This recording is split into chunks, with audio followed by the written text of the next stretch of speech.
Hey jeunes gens de l'internet, comment allez-vous? Moi ça va bien et l'autre jour j'ai commandé quelque chose sur internet et j'ai reçu ça.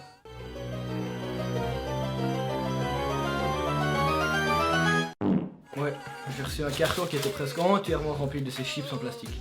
Super. J'ai donc réfléchi un peu et je me suis dit qu'on allait prendre ce petit bout de polystyrène et qu'on allait les dissoudre dans de l'acétone. Vous regardez DIY 2.0 et on commence tout de suite après le jingle.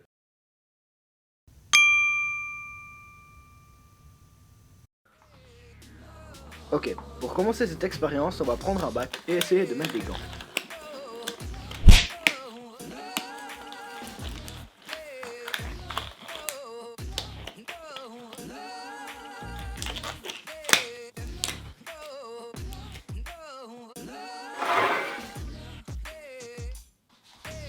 Une fois réussi, on pourra prendre l'acétone et la verser dans le récipient.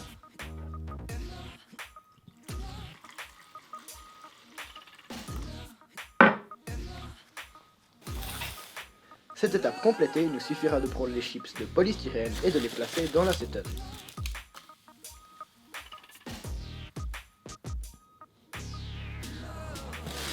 On verra alors que le Sagex se dissout dans le solvant.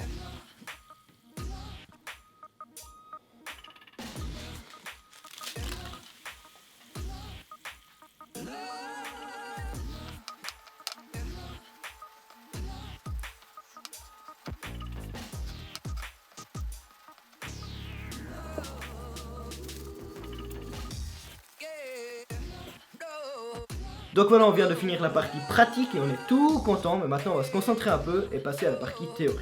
Pour ce faire, on va tout d'abord essayer de comprendre de quoi est fait le polystyrène. Le polystyrène est fait d'une mousse expansée à cellules fermées. Pour faire ces billes, on mélange le PS cristal, la matière dont est fait le polystyrène, avec un gaz, le pentane ou le butane. Ce qu'il faut savoir, c'est que le PS cristal, plus scientifiquement appelé styrène, est un polymère styrénique. Ce qui veut dire qu'il est constitué d'une longue chaîne de molécules de styrène attachées bout à bout.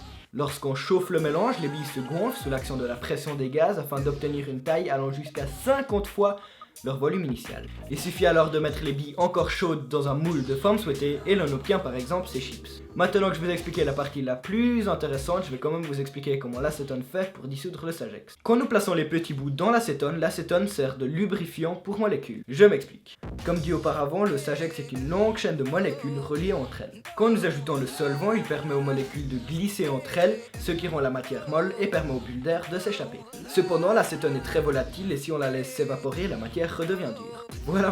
Voilà, j'espère que cette expérience vous aura plu. Si c'est le cas, faites-le moi savoir en mettant un pouce vert et en vous abonnant à la chaîne si c'est pas encore fait. Et il ne me reste plus qu'à vous dire à bientôt.